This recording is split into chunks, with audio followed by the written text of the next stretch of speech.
Hello, everybody. So excited to have my next guest on the show, Dr. David Bonanno. He is the freshest, boldest voice in trauma psychology today, and he's on the show. That's right. Welcome, doctor. I should have asked you before we started, do I call you doctor or Dave or David or Dr. Bonanno or yes, sir? No, Dave is great. Well, I always want to be respectful, you know, I mean, especially when people, you know, have advanced degrees and they're doctors such as yourself. So I'll call you. I think those people are, I'm not stuffy like those people. So you have, a moniker. Another moniker. You're the #1 medical marijuana psychologist in America. How did you get? And I don't have any beefs against marijuana, but how did you get that title? Right. So in 2016, I had some clients start to ask me for a letter certifying that they had PTSD, because in Connecticut, you had to have that was the only mental health condition that qualified people for medical marijuana. Yeah. And then I didn't even know that I had PTSD at the time, because, you know, and that's one of the things I'd love to talk about, is how constricted everybody, their understanding of it is. But anyway, I was trying to think of a niche of who I wanted to work with. And I was thinking, like, should I be like the anxiety guy? But anxious people kind of irritate me. And I asked my wife, and she's like, well, you love potheads. And I'm like, oh. So yeah, I actually started a business where over the past 7 years in 21 different states, I've been helping people by evaluating them for PTSD. Yeah. And then if they do have it, then directing them to a medical doctor who can certify them. And so, yeah, I personally have talked to over 10,000 people with PTSD in the last 7 years. So I have like a 10,000 view that I think most people don't have. Yeah. And that's amazing. And, you know, I mean, I think that there are huge medicinal benefits to cannabis and marijuana. You know that, doctor. And it's amazing how things have changed, you know, since when I was a cop, you know, I retired in 2019, but when I first started, you know, there's this evil stigma behind marijuana. I mean, I guess it depends on where you're at. There still might be, but it really is beneficial to a lot of people, millions of people, for anxiety, like you said, PTSD. I want to ask. Well, I want to dive into PTSD in a minute, but you know, I remember as a cop, doctor. I mean, I went to a lot of calls, and I never ever have been to a active aggression where people just high on marijuana. I'm not saying it couldn't happen, but usually there's something else on board: alcohol, cocaine, meth, or whatever. You know, usually high people are just hungry and they're laughing. Yeah, isn't that something? I was telling my wife that, you know, if I was helping people to get cocaine, then I'd probably be talking to a bunch of assholes, but at least they'd remember their appointments and they'd be right on time. Now that's a great, you mentioned PTSD. This is a great part to bring it up. We've all heard about it. But for the listener, well, I shouldn't say we all, if the listener hasn't heard about PTSD, what the hell is PTSD? Yeah, I'm really glad you asked that, because you know what? I think just about nobody knows the answer to that question. And if you go online to look it up, you see the same definition on every website. Mm-hmm. And it's not a definition, it's just a list of symptoms. Mm-hmm. And even the DSM-5, which is the clinical diagnostic manual that psychologists use, it's really just a whole bunch of criteria. And you kind of have to have like 19 out of 19. And if you have 18, then you have nothing. And it's so like, we all kind of have that archetype in our mind of like the, you know, broken down veteran who's homeless, and of course they do have it, but there's so many other people out there who do. And I hear horror stories, Pat, and you know, they'll see their doctor and their doctor's like, well, let's call it anxiety and we'll give you a whole bunch of pills, and then we'll give you some pills for the side effects of the other pills. But the way that I break down PTSD, and sometimes I get people who resonate with that so strongly that they really like have a reaction to it is it's just simply that your fight or flight system is overactive. It never really shuts off. And that means that you have a certain amount of adrenaline all the Mhm. time. And so a lot of times it's a healthy response to an unhealthy situation, or in your case, it's a healthy response to the demands of your career. Yeah.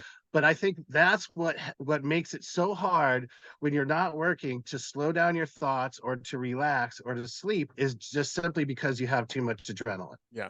And then we're going to talk about adrenaline in a little bit and how you can use that um, to your advantage.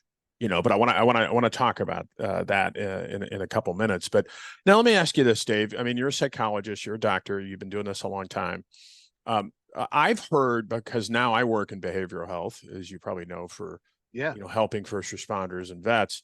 I've heard that the term PTSD, post traumatic stress disorder, we're kind of getting away from the last word disorder. And I've heard, and you probably heard, know what I'm going to say. We're now, or I shouldn't say were, but a lot of people are referring it to as an illness rather than a disorder, because now there's a stigma behind the word disorder. You've heard of that, right? I mean, what are your thoughts on that? Yes, I agree with that. I mean, a lot of the work I do is helping people to understand that they're not choosing to be the way they are. It's Yeah. it's it's an automatic involuntary phenomenon. But you know what? I really would love to coin a new term, which would be that people are adrenalized. Yeah. And because it sounds a lot better. But also as a first responder, you do see and experience horrible things, but that's not the only thing that's at work there. I think that just doing your job and having to be as hypervigilant as you have to be is the other pathway to that condition that I call being adrenalized. And yeah, if we could call it that, then wouldn't it be great to be able to just really be able to talk about it and get to work? I mean, there's a lot of people who I talk to even who are not first responders, but they don't want to be diagnosed with PTSD because they don't want to be seen as comparing themselves to war heroes. And that was actually my first thought when I realized I had PTSD. So yeah, if we could call it being adrenalized, then you could understand how it's really not your choice. It's not your fault. You're not crazy. It's just a certain So condition it's that, just like a term, an alternative term, like you've said, instead of, right. go ahead. I'm sorry.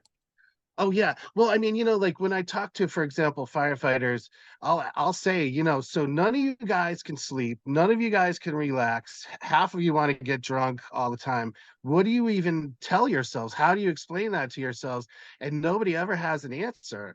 So, I'm sure people hear from their superiors like, "Oh, you should talk about stuff," or like we got it out or whatever. And I mean, yeah, that's helpful, but if we could really have like one term that encapsulated what's going on, then we could demystify the whole thing and take away the stigma. And then people could just say like, yeah, I'm adrenalized. I can't freaking relax. And now maybe we can go to work on what to do about that.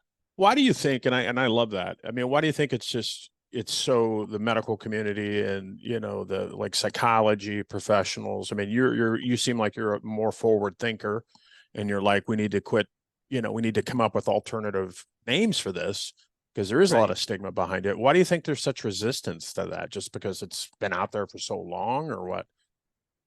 Have you ever heard that quote, science advances as its members die? I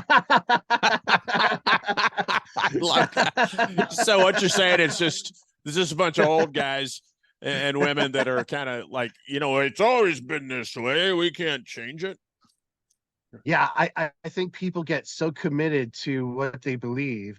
And yeah, like I mean, psychology itself is a pretty young field. Yeah. And and then even the concept of PTSD wasn't really around until the Vietnam War. So yeah, I mean, we're still evolving, and I do pride myself on being a forward thinker, and I do want to be at the forefront of trying to of this paradigm shift that we really do need to have. Yeah. So I mean, like, and I'll tell you, Pat, like for me myself, the reason I became a psychologist is to figure out what the hell is wrong with me. Yeah. And I didn't really, just like everybody else who becomes therapists pretty much. And I didn't really get the answers from school or my professors or the books. And then when I realized that I actually had PTSD, it was 10 years after I got my doctorate. So the reason I'm bringing this up is because even my own thinking, it took quite a long time. I'm 52 years old to evolve into what it is. And I'm really grateful for the opportunity to have talked to Yeah, just a absolutely. massive amount of people. And then I started to see trends over time and just sort of put things together in my head.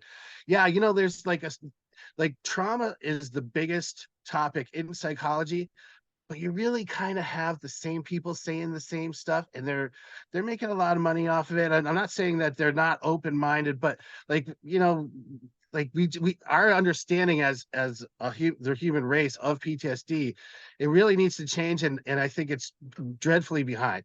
Well, and when we first started talking, Dave, about marijuana, I mean, it makes me think of kind of along the same lines how it took, when I mean, back in the 30s, there was reefer madness and all this other crap that was going on. I mean, you remember, or, you read about that, about how you smoke dope and you die and you go crazy and you kill people. So I guess my point is, Right. is that it's taken decades for people to start waking up and saying, look, there are medicinal benefits in, to alternative therapies that we once looked as taboo. I mean, they're doing ketamine now in treatment, Yeah. which is unbelievable. I remember arresting people for ketamine, special K on the street. Now in Yeah. microdoses, as you know, doctor, I mean, now it's showing very, very good. They've done clinical studies, and it's very promising with PTSD patients. Absolutely. But I think that is a perfect analogy that you made, that like marijuana had been illegal for like over 100 years. And I grew up with Just Say No, Nancy Reagan, and all that. And so I never even, I mean, yeah, I thought I was like going to die if I tried. I never tried it until I was 25 years old. And so, yeah, it just takes time, I guess. And I know I love what you said, Dave, about how, we're all trying to, I mean, you used yourself an example as you were trying to figure out what the hell, but it takes a while. I mean, it's a process. There's not one size fits all, and it's going to take a while as we, like you said, people kind of retire or get out of the way for a newer generation to come in and say, all right, we need to change this, or and kind of move forward, progress. Yeah. So I try to tell people, so I developed my own therapy, Pat, and it uses eye movements. It's not EMDR. Yeah. It's much better than EMDR. But when I try to talk to people about what it is, they just don't even know how to assimilate that into their body of knowledge that they already have. So like I get people who they'd rather go with something known than unknown, and just talk about the same stuff for 7 years with the same therapist. And psychology started with Sigmund Freud in the 1880s with the idea, the assumption that the more you talk about your pain, the more you're releasing it. And like from personal experience as a client, and as of course on the other side of the couch, or the room, but man, I think you're just rehearsing it after a while, Yeah, I agree. I mean, I think from my experience, Dave, I mean, going through therapy, I mean, I think, it's good to talk about it. From my opinion, I mean, you're the doctor, but I agree. If you're talking about it all the time, all the time, all the time, it's just like you're kind of re-exposing yourself to that. I mean, you see it online all the time with certain people that they talk about their trauma over and over and over, or not even online, but people close friends or relatives, and it's like, okay, we get it. You've been through some shit. It's horrible. But when I mean, everybody goes through stuff, but why are you talking about it all the time? It's just you're just reliving that. Well, so for your audience, people have to compartmentalize a lot in order to Absolutely. do their job. Yeah, otherwise they'd go crazy. So what I liked when I was listening to your episode with John Kelly is how you guys were so comfortable talking about emotions and stuff that's not necessarily traditionally manly. And so yeah, for like, if that's where you're starting, then it is a great idea to go to talk therapy and just kind of learn how to talk about that stuff that you haven't been able to put words to. And I think what I'm kind of talking about are the people who have been in therapy for quite a while, like of course myself, who, yeah, like once you cover it as many times as you need to, then just retreading it is not really going to help, in my No, opinion. no, I agree. I mean, I agree with you 100%. I mean, what's that going to do? And I think some of the reason why it doesn't change, Dave, and I'd love to hear your opinion, is when you start introducing change or new modalities or new ways or new approaches, then you threaten people's, like, ego and their, oh, well, livelihood and what's going to happen to my, you know what I mean? I mean, am I making sense? Is that change is uncomfortable for everybody, but you have to roll with the times and you have to be innovative and you have to look at new ways to treat people, or we're not going to Yeah, advance. yeah, I heard somebody say that people use their problems to feel special. And I think that often really does happen.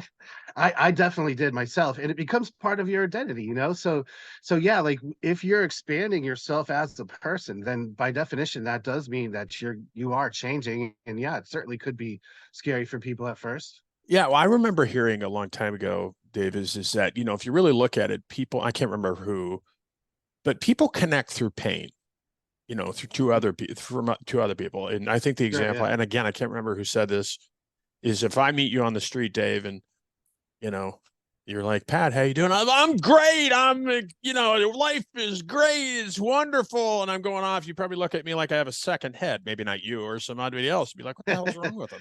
But if you come up to me, if we meet each other and you say, Pat, how's it going? Oh man, life sucks. I'm just feeling, oh, I know. I'm not saying you, but a lot of people would say, oh, I know, man, life sucks. I mean, misery loves company. And it's like we connect through that. You know what I mean? We Yeah, like talking about our shit, which in some cases is good, but not all the time. yeah, that's a really good point. And I think a lot of times, yeah, you're right. Like people want to connect, and I'm thinking about the ways that, for example, men and women typically connect within their marriage, where, like, like I might ask my brother for some advice, and he'll be like, "All right, try this, this, and this," and then I'm like, "Okay, fine." But my wife doesn't want any type of answers at all. She wants to connect with me, and then for me to be like, "Oh my gosh, oh that's terrible, oh wow, whatever," and so I'm really good at faking that. I think all men are. But I mean also us guys too, like we certainly can connect by Yeah. just talking about our situation, but I guess like what therapy is really a lot of times designed to do is to get people to think about how they think, like, so to really go those deeper levels and to get more insight. And that's the one thing I like being in behavioral health, the work I do. Of course, you're the expert, but haven't been doing it that long. But since I'm in the field now, I mean, so much emphasis now is shifted towards the brain and focus, at least of what I'm seeing, and doing neurotherapy and neurofeedback and all these different, just because we know so little, or actually I can't remember. We don't know that much about the brain. We're constantly learning, correct? Yeah, yeah, not really. I But like, so, oh, go ahead. well, if you don't mind, I wrote a book I want to that talk. real Yeah, RoboCat. okay. Right. Yeah. Yeah. And that's my explanation of how the brain works. There's a lot of people who have tried to localize different functioning within the brain, like for example the pain center. There's 44 different areas of the pain that can register, of the brain that can register pain. And so people have really wanted to look at the brain as a computer or a machine or something like that, but it is so complicated that I decided to kind of back up and just create a metaphor that works to explain what's happening. And so, there's two different brain systems that are at work at the same time. We have the mammalian fight or flight system, which I call the cat brain, and then we have the higher level forebrain, which I call the robot. And of course, we humans have wanted to identify with that reasonable part of ourselves for a long time, to separate ourselves from the animals. But also, of course, you can have amazing results happen from cognitive behavioral therapy, where you are simply able to change your thoughts, and then you look at, or you reframe a situation, you look at it differently. But my problem with that whole thing is that oftentimes people overextend the utility of that. They think that it can fix any problem. So, like, there's been so many times in my life, and I'm a crazy guy. I've been through all kinds of stuff, and people are like, "Well, why are you feeling this way? Why don't you just calm down? Why don't you just look at it differently?" Well, if I'm surging with adrenaline and Mhm. somebody tells me to relax, that would be just as effective as somebody who's surging, who's full of alcohol and telling them, it really would make sense if you were just sober right now. It just, Yeah, true. Good point. it doesn't work that way. Yeah. So yeah, with my book, I try to show that yes, there is the robot part of your brain, and that's responsible for analysis and logic and speech and keeping track of time. But the thing is, it's designed to go offline when you're triggered or threatened or stressed out. And so for That first then responders, you revert back really quick. I'm sorry, Dave, but then yeah, you no, you're right. revert back into that animal instinct, fight or flight. Correct? And and then you're in your cat brain, Yeah. and everybody knows you can't get a cat to do what you want. And so yes, that's what takes over, and that's why we have addiction, or like, losing your temper, or all of our emotional responses, all our fight or flight responses. You know, it drives me crazy when somebody will go to a therapist, say, and the therapist is like, let's say you get into a car accident, and it's terrifying to be in a car, and then the therapist is showing you statistics of how you're probably going to get to where you're going, and how it doesn't make sense for you to be reacting this way, and the person, and that you're a good driver, all this stuff. Well, that's all appealing to the robot part of your brain, and what I say is that the robot has absolutely nothing to do with PTSD. Oh, that's interesting. And wow. And so the book, David's book for the listeners out there, Your Brain is a RoboCat, How to Finally Understand Your Trauma Response. So that'll be linked up in the show notes. We talked about talk therapy and how it actually makes it worse. But how do you love somebody, Dave? I mean, you're married. You mentioned you have a wife. I mean, I'm divorced, which is maybe that's the reason I had. No, I mean, how do you love somebody that's going through challenges? How do you love somebody that's dealing with, PTSD? Yeah, that's a great question. I think the number one thing you have to do is realize that your ability to help them or to change them is limited. So as a psychologist, I've had to learn that. I mean, in order to do that, you have to cross the line back and forth. I've tried too hard with my patients, I've tried too little with my patients, and then you find out, what can you do and what can you not do. And of course, if somebody's going through like a PTSD, it can certainly help for you to illustrate the problem. So the more that you know about it, the better. And the more that you can really try to just empathize and just say, "Oh, that really must suck." Mhm. A lot of times people think that they need to be the voice of positivity, and, well, yeah, but count your blessings, and yeah, sure, life sucks for you, but you got all this going on, and stuff like that. But you know what happens is, if you hold the positive side, they're going to hold the negative side. Yeah. So, and this is another book I want to write, actually. But it's a social psychology phenomenon, whereas, like, let me just give you an example. Like, my uncle was dying from cancer, and my cousin went to see him, and she was like, he looked terrible, and she was like, "Yeah, but Dad, the Red Sox won and the sun's out, and, like, like," and he's like, "I'm freaking dying over here." What if she had come to him and said, like, "I am so upset, I can't imagine life without you, this is terrible," or whatever? He'd probably try to cheer her up. That's interesting. So Isn't that crazy? that is crazy. And so you're right. I mean, it's like a big, huge psychological component with this. Well, I see her, I've got to cheer her up. Wow. Yeah, so I've done couples therapy where the wife, for example, is trying to hold the positive side for the husband. The husband, all he really wants is just for somebody to be like, "Yeah, it does suck. It really must suck to be you." And like, so my mom was crazy. What's another reason why I became a psychologist. And so I would always be trying to cheer her up, and she's like, "Yeah, but my life sucks, and I had a stroke and all this stuff." Then, yeah, as an experiment, Pat, I would say, like, it must be so hard for you to go to the bathroom. She's like, "Well, yeah, but I can still do it." You know, so So you're it's kind of flipping changing. it on them. Yeah, you're flipping it on them, and that's amazing. I mean, you're flipping on them because then they start looking without even realizing it, that Yeah, they're yeah, actually without even realizing it. looking on the brighter side of things. Right. Wow. So and you know, it's of course you're not being disingenuous. You do mean No, no, what you're no. saying. Yeah, Like, of course. yeah.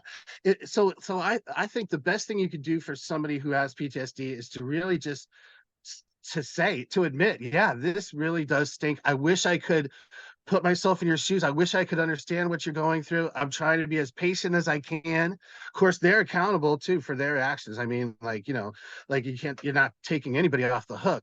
But if you can realize that you're not trying to save them, you're not trying to talk them out of what they have going on, and um, yeah, you're just not making them feel guilty for being the way that they are.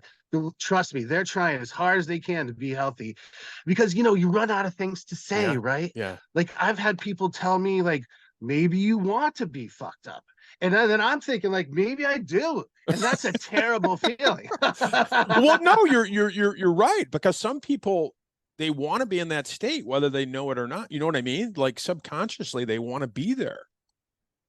Well, and when you're really hurting, you're asking yourself, why am I like this? Yeah, And your robot brain is going to give you answers. It's very literal. It's your robot brain's going to be like, oh no, you're not fucked up, you're special. Your yeah. robot brain is going to come up with a long list of why you're fucked up. You know what I mean? So that's not really the best question to ask. The best question would be, you know, what can I do about this, or how, you know, what is going on for me? And you know, man, the reason I wrote that book is because over time I was desperate for answers of why I was the way I was, and I ended up coming up with negative explanations, and I ended up hating myself. Yeah. And I think that can really happen before you even know it. You're blaming yourself for everything. You hate yourself. And so I wrote this book to explain that no, this is actually what's happening for you. It's not your fault. You didn't choose it, but and now you have to do something about it. But at least now you know. Now, do you believe, Dave, that you know what you, because I'm a big believer, me personally, that there's so much power in thought, you know, in like law of attraction. I really do. I never was like this, and maybe it's because I received treatment a couple of years ago. But I start looking, like we were talking about. Sure, there's a lot of shit in my life that I wish wasn't there, but I start looking at the positive. I always try to find the positive now, and it just kind of helps me look at things in a different way than in being negative all the time. And I really believe in the power of the law of attraction. Like what I put out there, I'm going to get back. If I think my life sucks, guess what? That's what I'm going to get in return. It's almost like I'm willing that to me. You know what I mean? I mean, just we're all, I Totally. just think we're all energy and we give off a vibe, and, you know, we're like magnets, dude. I mean, whatever we put out there, we're going to get back. I'm not saying that's going to make everything in your world, sunshine and lollipops and all your problems go away, but it has helped me a lot, you know, just the being positive, you know. Yeah, life might be challenging, but if you look at it a learning opportunity, and you can grow and you try to be optimistic, in my life, that's helped. Yes, I definitely am attracted to that. And when I learned it, it kind of changed my life. Yeah. You know, like when I saw that movie, The Secret, and then Oh, I've it's been reading amazing. about it, It's stuff like amazing. that. I do think that it doesn't apply 100% of the time, and I and agree. so that's it. It's a little more nuanced. So like for me, I might see something on Facebook where somebody says you can't control what's happening in life, but you can control your reaction to it. And that used to make me actually feel worse, because I think oftentimes you cannot control your initial reaction to something. And that's your cat brain, that's your fight or flight brain. Like if you have PTSD and you get triggered, you have no say over Yeah, what's yeah. happening. It's just taking Yeah. over. But I mean, the whole field of positive psychology is great. Optimism is great. Happy people have a less accurate picture of life than depressed people. Did you know that? And Happy so people, what? Yeah. yeah, depressed people have a more accurate picture of reality than happy people do. Oh, wow. I could see that now that I think about it. And when I You know, met my wife, like I told her, I'm living at the bottom of the lake and you're on top swimming and you're saying come up here, and I'm like, no, I freaking live down here, and this is the way it is. But I learned so much from her, and then of course when I had kids and everything, I was just thinking about myself less, which is also really good. And yeah, I think that being positive is fantastic, but there has to be a time to sort of grieve or to lick your wounds. And so, if you do experience a loss or actually really anything that's sad, I think that would be an inappropriate time to count your blessings. Absolutely. And okay, yeah, right Absolutely. on. Absolutely. Like I said, I mean, I don't live in everything can't be, unicorns and rainbows all the time. You're going to have those bad days. That's just part of who we are. But my good days overwhelmingly outnumber my bad days now, just because I've had that shift a little bit. Not that I don't have bad days, but they're not nearly as many as I used to have when I was severely depressed. Well, It, there's but so much inertia that comes with thinking, and yeah, it's a habit, it's a pattern, and if you can change that, that's great. Don't For the people out there, don't expect to I change it take 180 medication. degrees. I'm just kidding. I think that's great, Pat. I mean, like, try not to expect huge changes from yourself right away, but Yeah. little changes make for bigger changes. And then, yeah, if you are having a really crappy day, or if you are grieving, for example, then give yourself a time limit. And like, Yeah. okay, I'll feel shitty for, until 2 o'clock, and then I'm going to get up and just do something. And I love And I so, yeah, love how you said that. Is give yourself give yourself a limit. I used to be like depressed for days, but I like how you said that. If you're having a bad day, say, all right, I'm going to give myself a couple hours or whatever to feel like shit or grieve or whatever, and then I'm going to try to be better. You know, I like that. yeah, cool. Well, and Pat, like one of the things that I talk about is clean pain versus dirty pain. And so by clean pain, that's sadness, and really dirty pain is kind of everything else, like guilt or anger or resentment or even anxiety or confusion.